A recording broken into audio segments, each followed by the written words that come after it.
It's time. Can you imagine that, hearing that word from God? It's time, and understanding it to mean it's time to step away from a paycheck, step away from a pastoral assignment, and step out into the uncharted world and unknown world of entrepreneurship. Today, our guest, Freddie Russell, is going to talk about his journey and the lessons learned. Let's go. Welcome to the Monetize Your Ministry podcast. And you get a chance to interact with them. To me, that's full-time ministry. Really die happy because start with that business is like a feeling. It brings in itself and then it opens. I want to provide content and things that are going to help change lives, and I simultaneously want to receive a blessing from that. Now here's your host, Kamon Hans. All right, welcome back. Listen, this episode is one you want to share with someone. You want to let them know that this is live, or if you're watching this on the replay, share this with someone, because I think a lot of people, they have questions on how do I know when it's time? How do I understand God's leading in taking my ministry outside of traditional settings?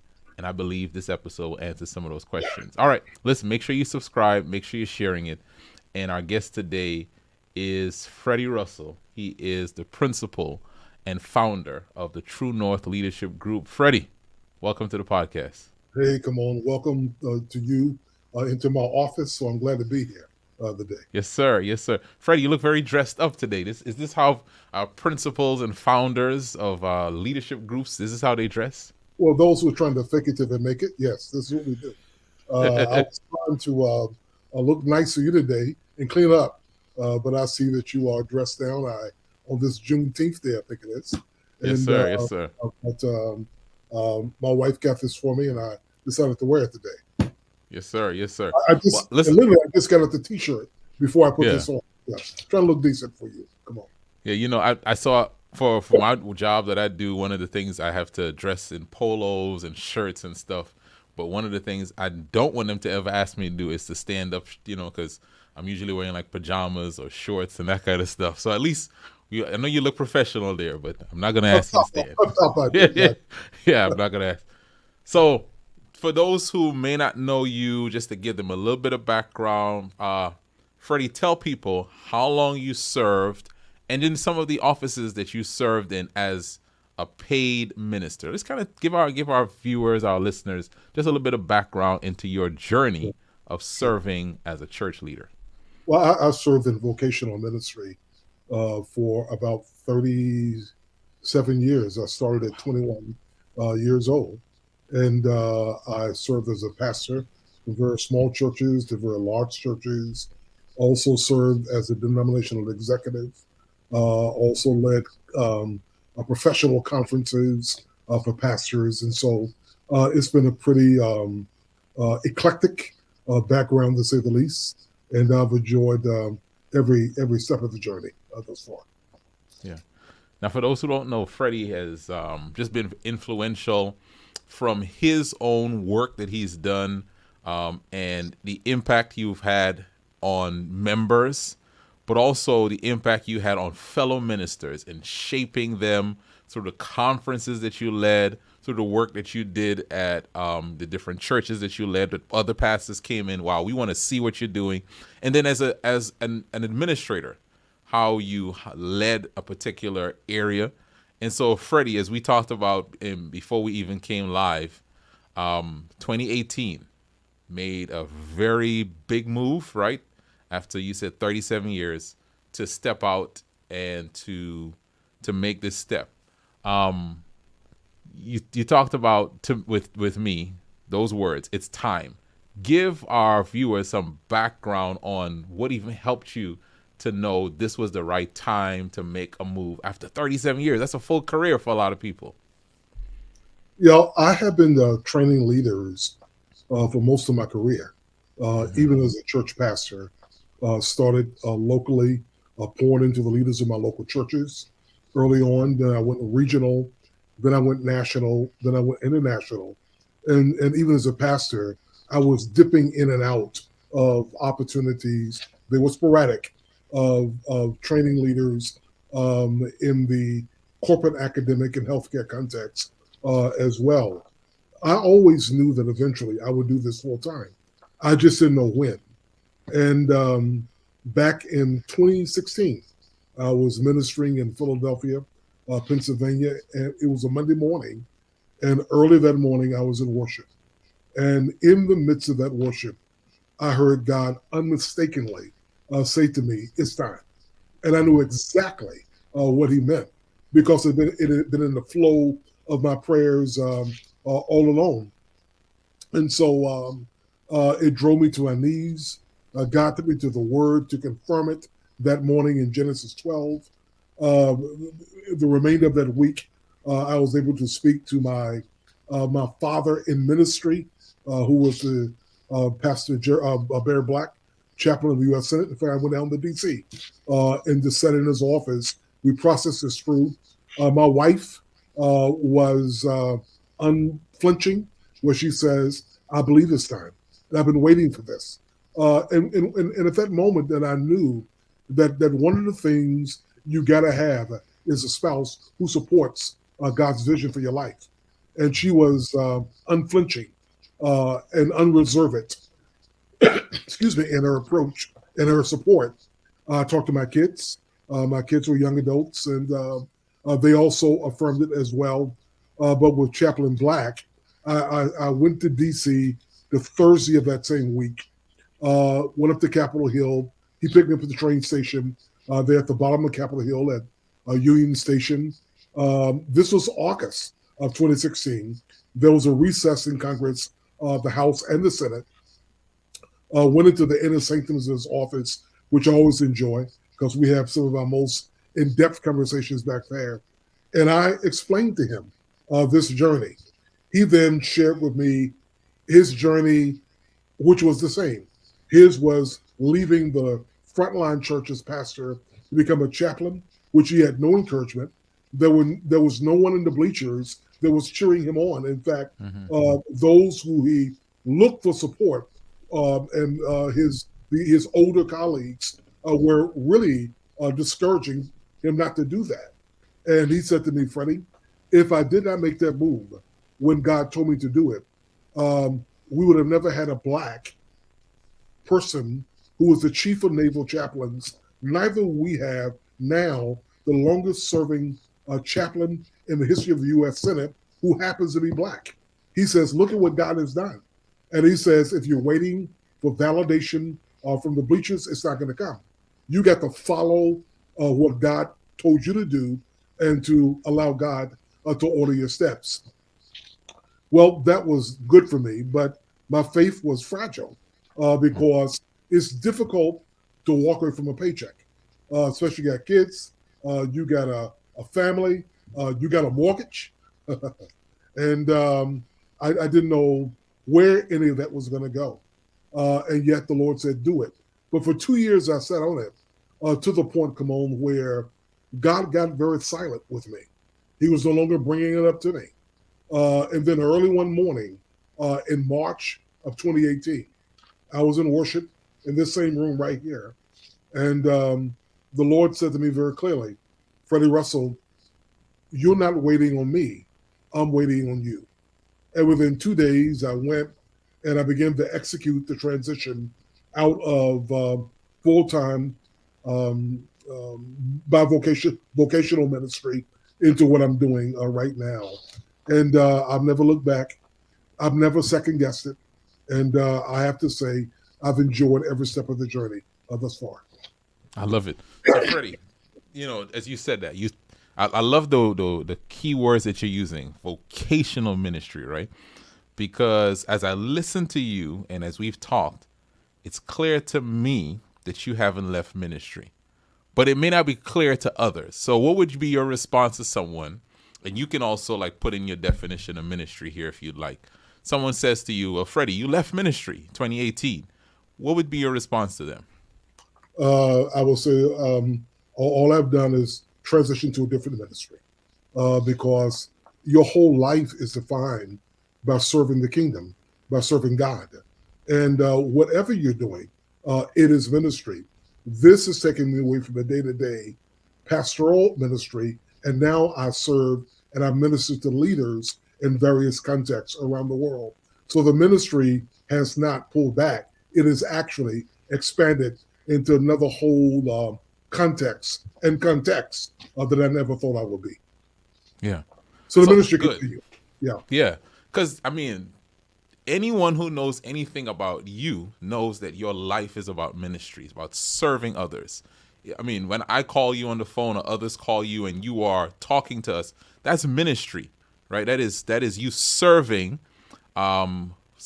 others for God. And I think for people who are watching this, your life is ministry, and you may change roles and where you get your paycheck from, but who you are, what God has called you to do, that the core of that stays the same.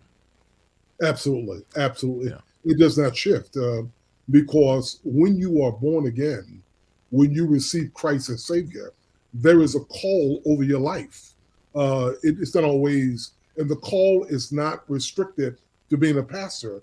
The call is universal over your life. That wherever God calls you to serve, that's the place you're serving God from at that moment. Yeah, that's good. So, Freddie, let's talk through leadership, because you talked about this work that you're doing with leadership now. I want to get into that, but I want to take us back. You said in every assignment that you had, you were training leaders in your local congregation, then regionally, then nationally, then internationally. What made you first aware that God had given you a special gifting and calling to serve leaders?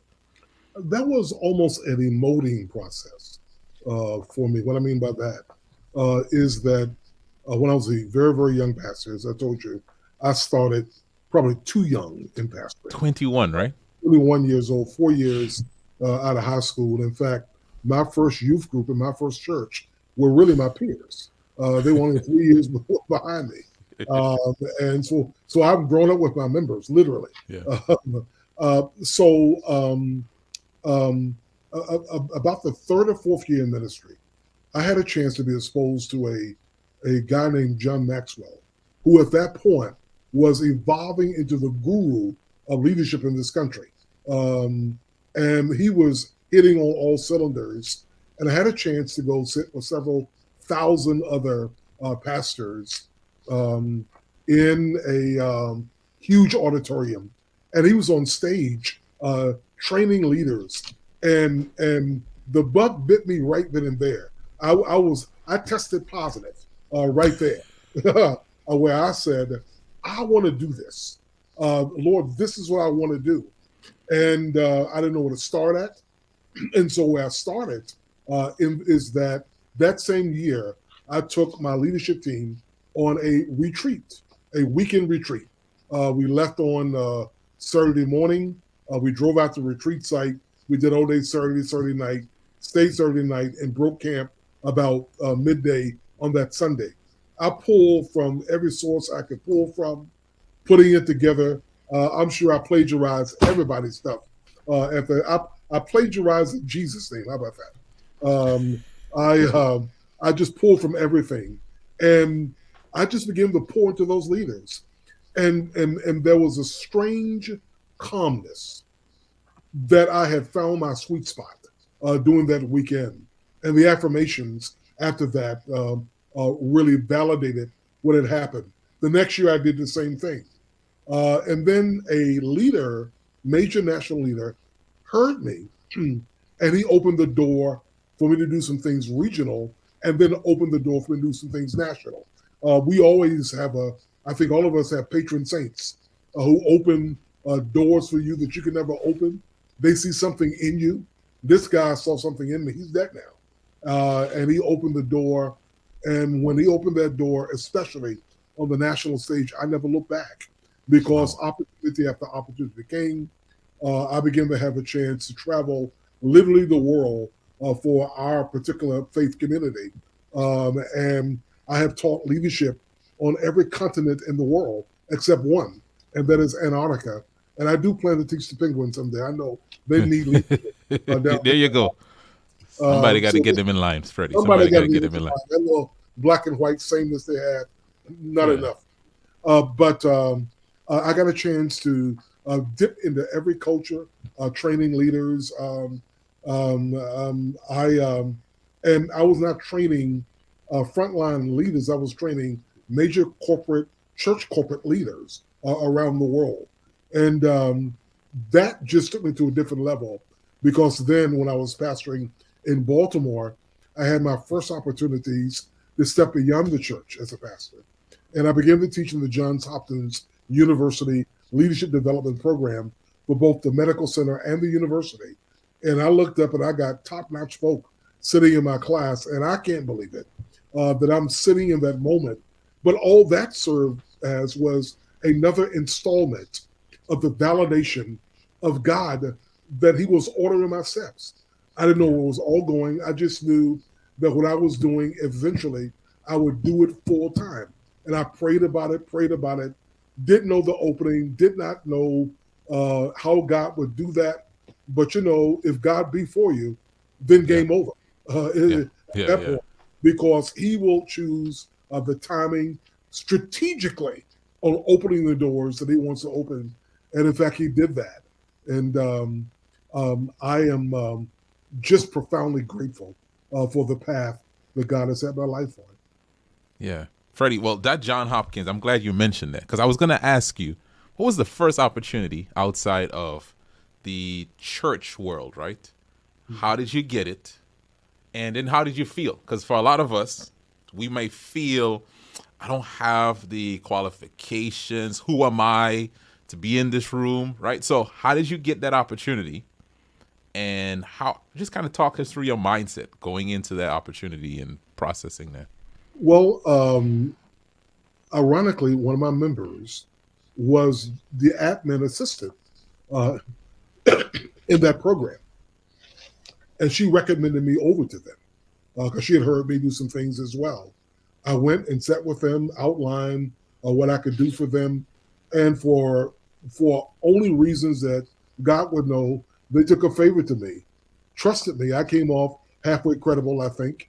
And they set up my first classes that I would teach. I was as nervous as I could be, because this was my first time stepping beyond the border to minister and to serve and to train leaders in venues and contexts that was beyond my funded dreams. And when I looked around the room and saw the caliber of people sitting in that room, I knew that I was at a place that only God could pull off. And if he got me there, then he was making himself responsible for making me successful while I was there, that I was not going to fall flat on my face.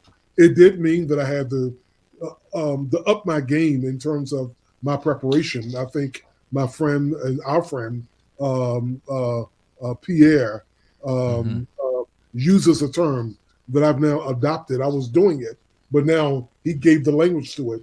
And that is called relentless preparation. And at that point, I just began to do relentless preparation because I knew that I was far outside of my comfort zone.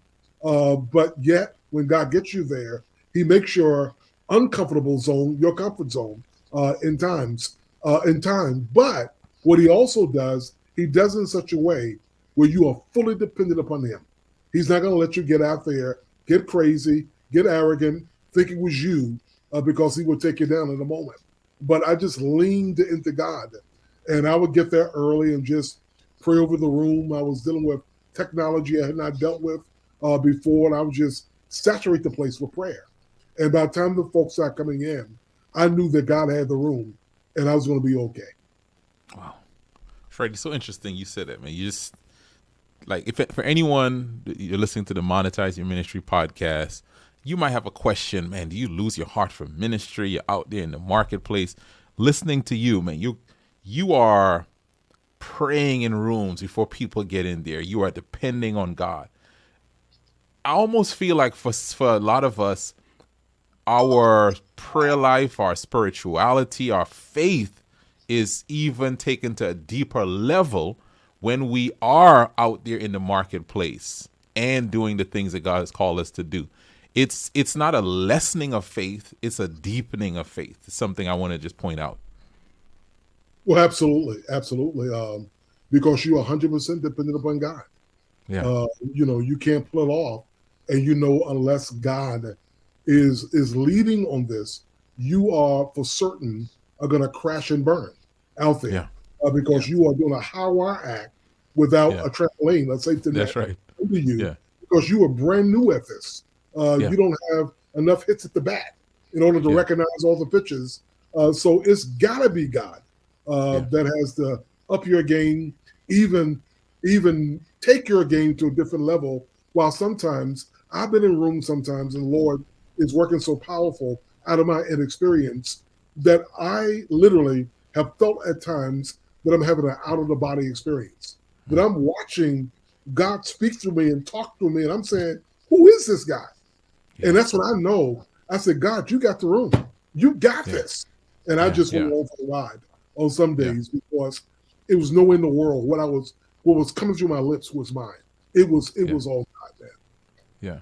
Now, again, we speak this podcast. We talk to people who are paid pastors, others in ministry, and you're serving. There's a lesson you said here that I want to pull out. You talked about the person who connected you at first with John Hopkins was one of your members. Sometimes we don't know when we're serving. We're just serving and helping one who is there that is recognizing that ministry. Not that you, and I want to make sure I'm clear, you don't do one thing to get to the other thing. That's self-serving. But as you're serving, you're doing the best you can where you are with who God has called you to serve. And you never know who God is going to use to open the door to some opportunity that will really be a blessing to your life. And I just think, Freddie, as you share this, it just underscores for me, for anyone, wherever God has put you, on your job, if you're working a 9 to 5 in whatever space, or if you're pastoring and leading a congregation, serve well there, because that's many times the person you're serving in that opportunity is who God is going to use maybe to open another door for you. I don't know if you want to share anything on that, Freddie. Yeah, I think you have expressed it well. God blesses in the flow of what you're doing. It's not, you don't always are deliberately trying to get a hookup. God is the one who initiates the hookups. It's him. And I have never seen God do it while I'm seeking for it. It's when I'm least expected. I'm just doing the best I can, as you mentioned, come on in your language, with what you got, and giving it all you got. And I think it's when you are giving it all you got, then God says, I can trust you to bless you on the next level there. But if you are just taking a hiatus and all you're doing is looking for the next thing, God says, I make you wait forever on that one, because I need you to be at work. When God called Elijah, he was at work plowing the field. When he got his disciples, all of them were at their day job. That's right. He puts you in the midst of life. And you're praying for some things. You're open for the purposes of God to be demonstrated in your life and affected in your life. But it's while you're doing the garden variety things of excellence that God steps in and say, okay, here's what's next right here. Yeah. So good. So Freddie, somebody who may know you from experiencing your ministry, one of your members, as and someone who served under your leadership, experienced your leadership in the church since, may be asking the question, what is Freddie Russell doing right now? Right, Freddie, what you doing? Like, when you tell us what you're doing now, and we'll kind of talk through how you've been building the True North Leadership Group. So just tell us, what are you doing now, Freddie? Well, I'm one of those guys in the corner who work for food. I'm that guy. I'm on the other corner, Freddie. I'm on the other corner. Man. Hey, as long as we got our corners, man, you know. Yeah. But I'm on a very amazing God journey right now. I train leaders in corporate, academic, healthcare, government, and church contexts. And our company does several things, and all of these things we're actively doing. We do leadership design and development. We build high-performance, cohesive teams. We do change management. We do internal corporate conflict communication, strategy facilitation, and diversity management. And our company is expanding our offerings all the time. but those are the broad categories that we train within. We tend to do bespoke or tailor-made content because when you work in the environments that we work on, then you cannot do a one-size-fits-all because the context will drive how you're going to approach what you do, which means that I have to stay fresh at all times. I'm constantly reading, constantly checking out what's next in the industry, constantly discussing and talking with people, leaders in terms of their mindsets, where they think things are going, hearing their hearts on things. And so I own a company, as you know, called the True North Leadership Group. And it's a growing company. We are a global company. I literally travel the world, in what I do. We have a growing company, more and more trainers who are coming on. And we are stepping heavily right now into the government space, the federal government space. And the Lord is beginning to open some major doors in the corporate space, the same identical things. So we are developing leaders who don't just change the company, but they're prepared to change the world. And that's the driver for us with all of this. Yeah. Now, I'm going to ask a question, but I want to just point out to our viewers, those who are watching this, all those books you see behind Freddie, he read all of them. I'm just going to tell you, he read all of those books. Well, I have. Yeah, because you mentioned this, right? Like I heard someone say people pay us for the gap, right? The gap between what they know and what we know. And as you're training and as you're teaching, think about this is what you were doing as a church pastor. You're studying and you're coming and teaching. It's the same principle. You're studying, you're reading, you're learning, and you're always you're sharing from that knowledge. And so as we talk about monetizing your ministry, anyone who's moving into this space, you have to be a learner. You have to be constantly on the cutting edge of what people need in whatever space, if it's leadership, if you're in personal development, whatever it is, you got to always be learning. And I think that's where it's important to have a niche so that, this is my area that I'm studying and I'm learning and I'm developing the most in. Absolutely. It's a requirement to be a very agile leader. And not only must you build and grow agile leaders, you must be agile. And agile means that you have the ability to learn, unlearn, and relearn quickly as the situation dictates. And if you cannot be agile today, it is not going to work for you. Things I started out with 5 years ago in terms of content, I look at it now and say, what was I thinking? Because it's no longer relevant.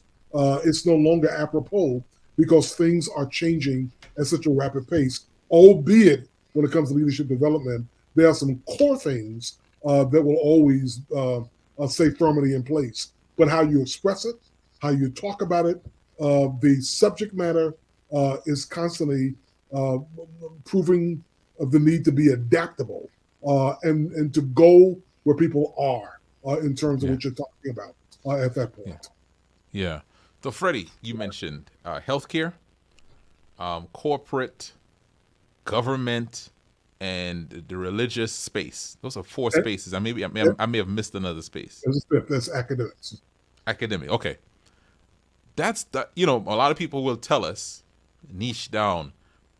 Now, of course, you picked an area, leadership, but pick one group, right? You might have heard me even say that.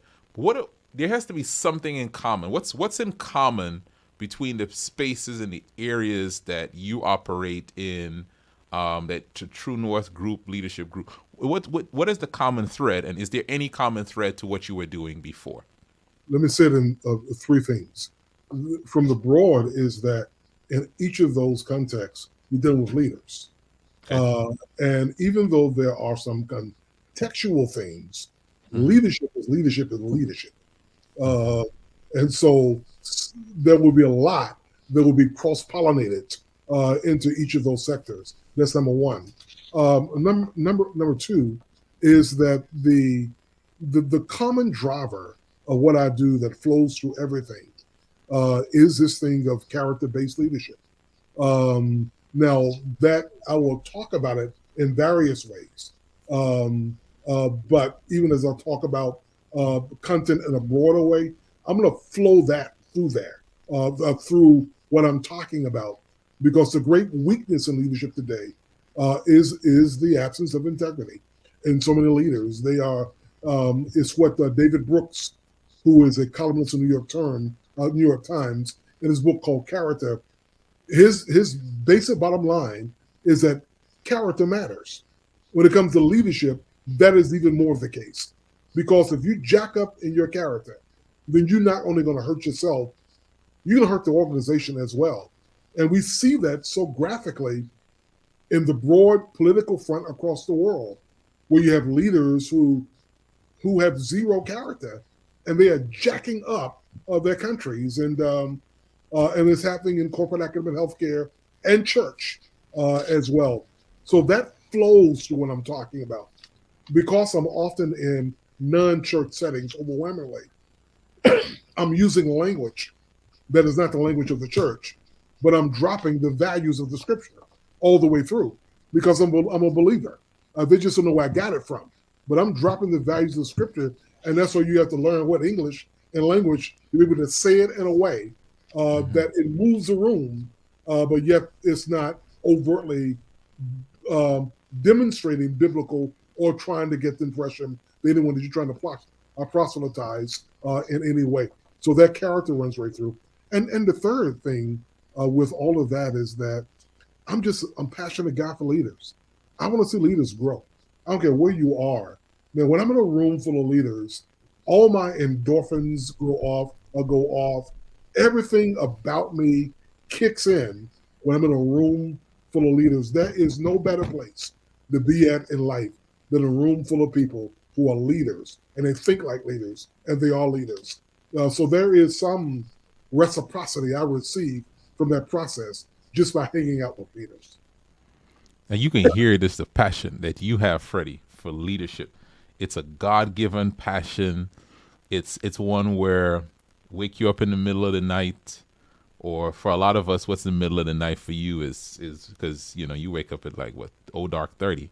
But you wake you up in the middle of the night, you're ready to talk about this. And I think the reason I bring that up is for many of us, right, we talk about ministry. So I'm going to talk to someone who is a paid professional pastor.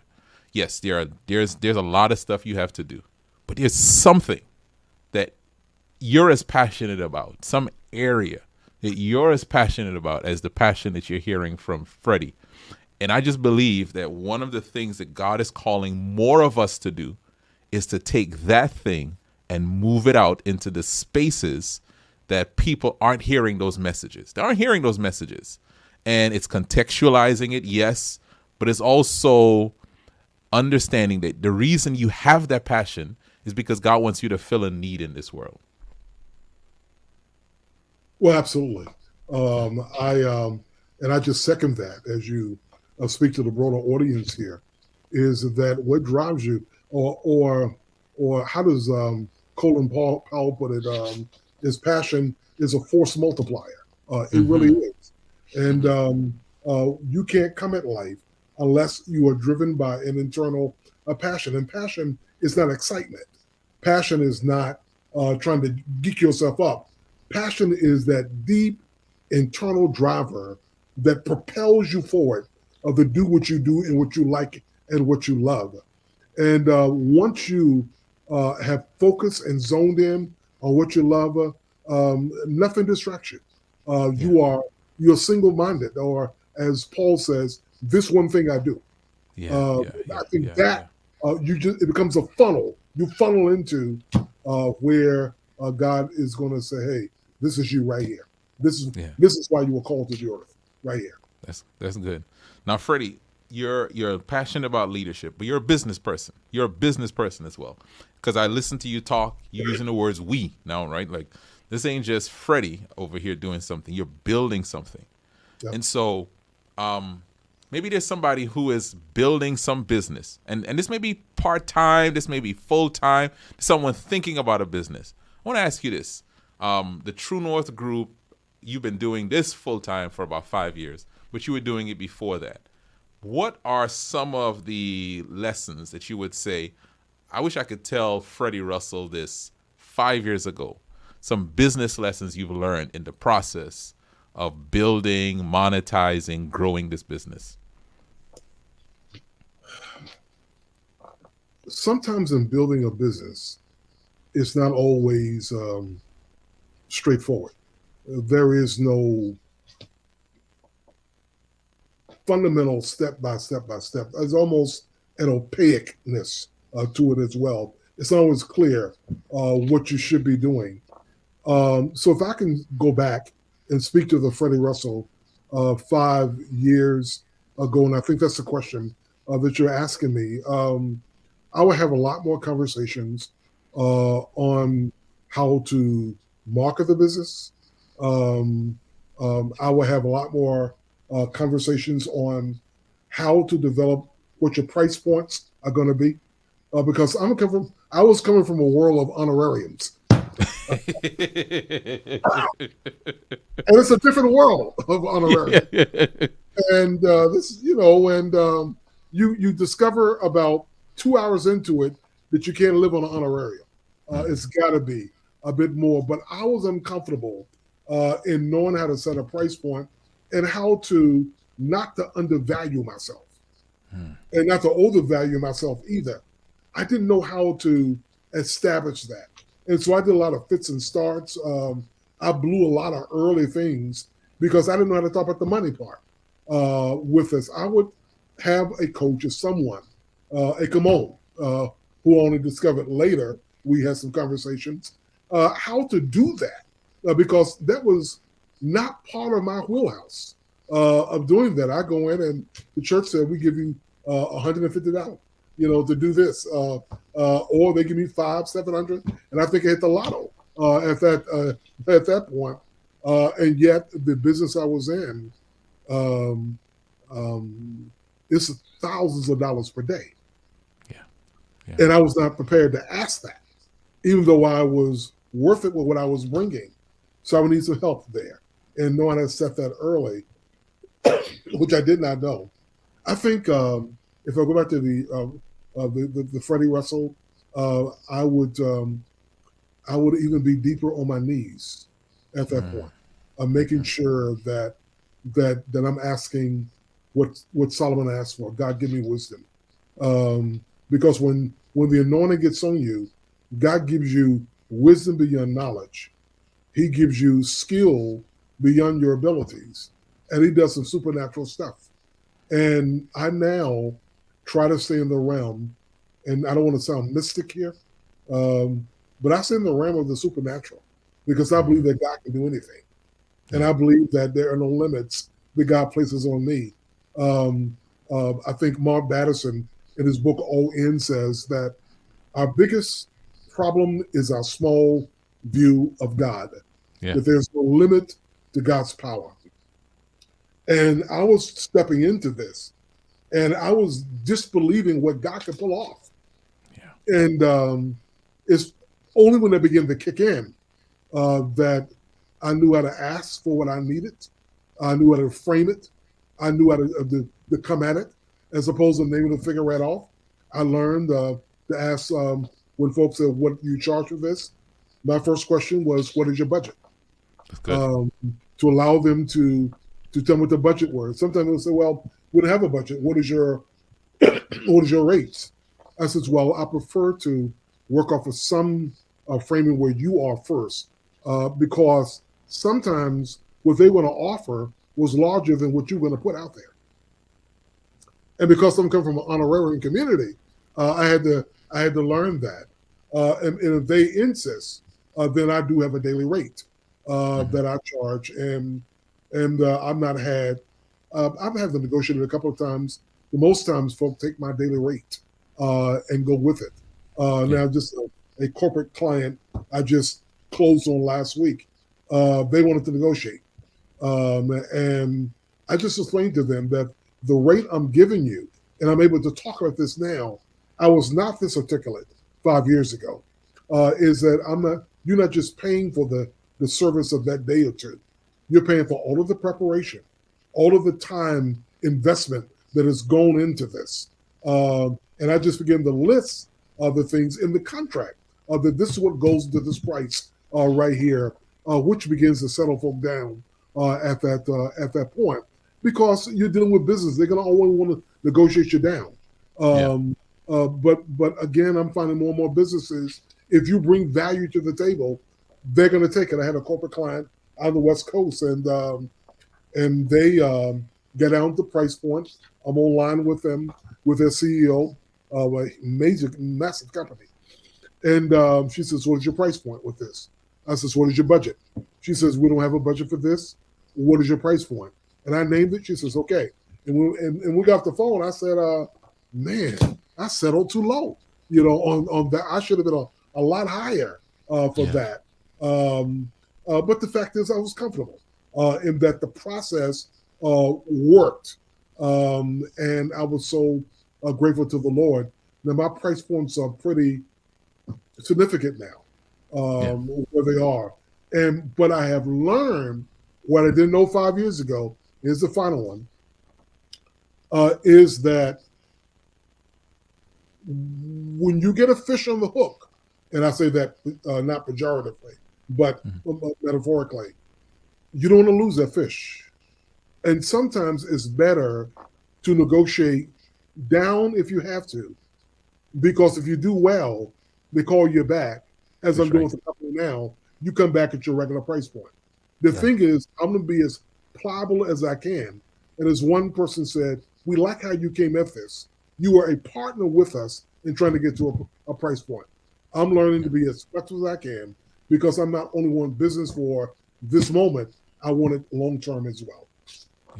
Yeah. Freddie, for those watching this, Freddie is giving you a masterclass on how to monetize your ministry to organizations, right? For some of the guests that I've had on here before, they've talked about coaching and individuals. You're getting paid by consumers, right? Business to consumers, B2C. Freddie is doing business to business. And it's very important to learn how to have that money conversation. You mentioned the honorarium culture, Freddie. The joke that I make is sometimes I'll show up somewhere and I'll speak somewhere, and they'll give you the envelope. You stick it in your jacket, or you stick it in your Bible or whatever. You get out to your car and you rip that thing open, and that's the big reveal. That's when you know what is it that you. But it's important to have the money conversation, but to have it in a conversation, right? It's part of, how am I serving you? What are your needs? You're uncovering the problem. And you said, like, that question that Freddie shared with us, write that down. What's your budget? That's, even if they don't, it's good to start with that. What's your budget? And you even told us how to press that a little bit, because I think for a lot of us, we devalue what we bring to the table. We think about having money conversations as something wrong or evil. There's some baggage we have to shed. But if you're going to operate in a business-to-business context with monetizing your ministry, you have to work on this. And this is something you can work on and develop. So I just wanted to just make sure I capture that essence there, Freddie. I don't know if there's anything you want to add on there. No, you've said it well. And in the recapitulation and adding, you said it well. Yeah. All right, Freddie, two more things I want to get you out on. Ministry. People may say to you now, Freddie, are you seeing ministry happen? Are you seeing lives change? Like, what is giving you that fulfillment now of serving others, even as you're in these spaces? Talk to us about any ways that you're seeing ministry happening. Yeah, one of the things I miss that I do in that menu I laid out is that I do executive coaching. In fact, I'm on the faculty for the College of Executive Coaching, which is the top coaching preparation school in the country. It really is. You have to have a graduate degree to get into the program at the College of Executive Coaching. So you have about 2/3 of my classes are doctoral people, level people, and those who are transitioning or adding on to what they're doing. So I've had to establish a new metric about which I define the impact of the ministry. When I was pastoring, baptisms was a way to determine the power and the impact of the ministry.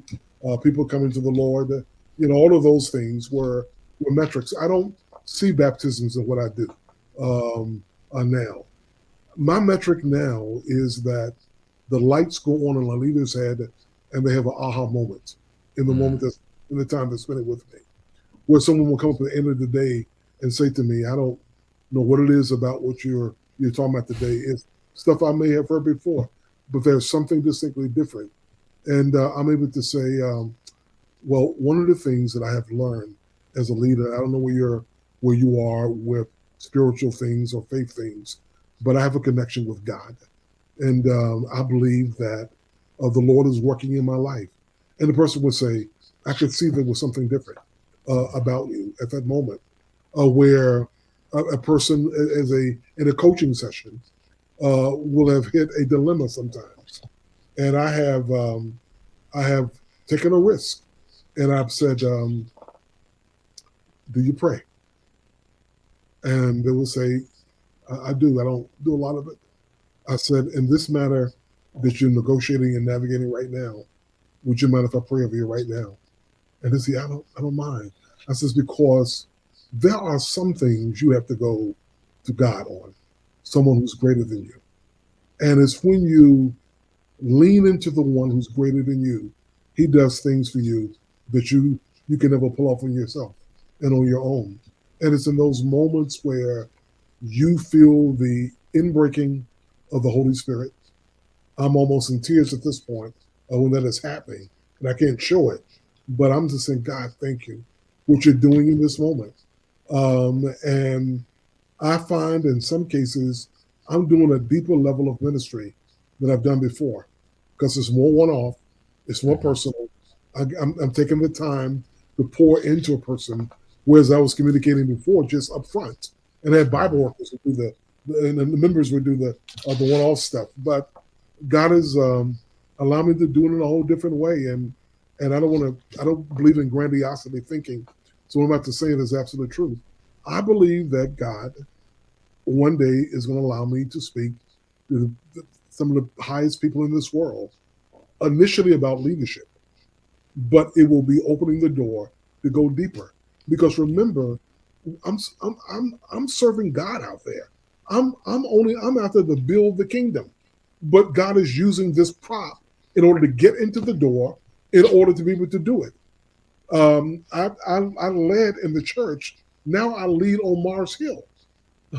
That's where I am now. I'm in the place where there are multiple belief systems. There is a syncretism out there, a mixture, an eclectic mixture of things. And so what Paul did with that is that Paul could not come with the regular amazing facts as he was doing in every other city.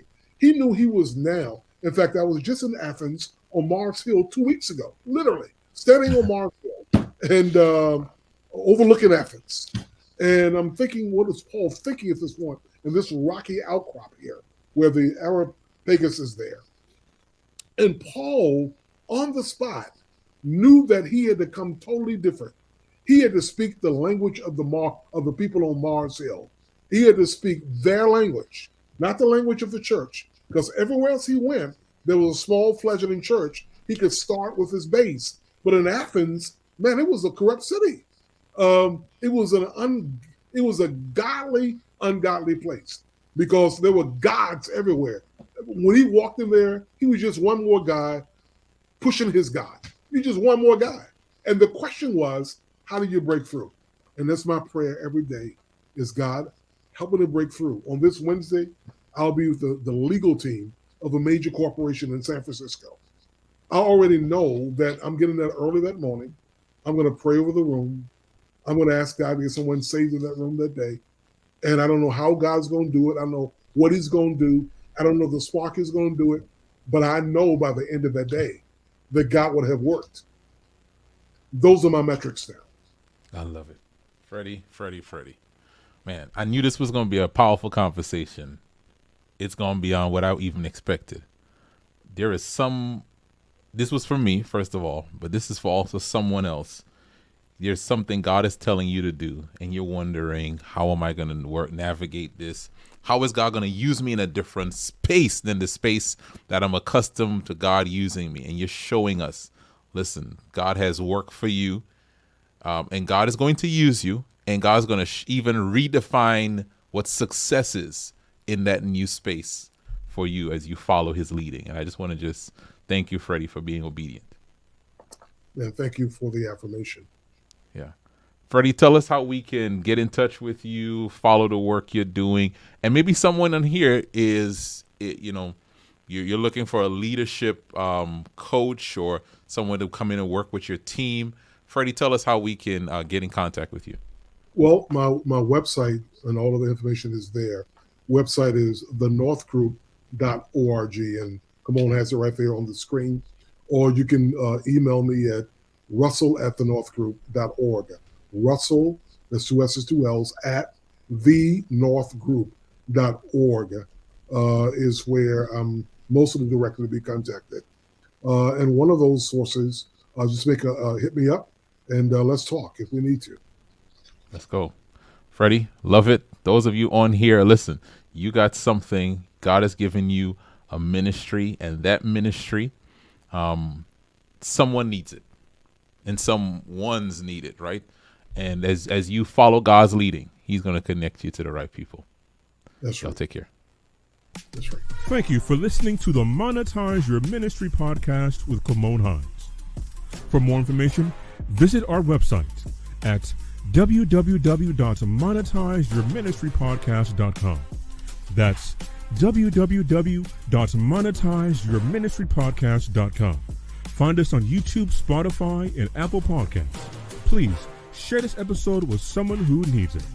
Let's increase our income and impact.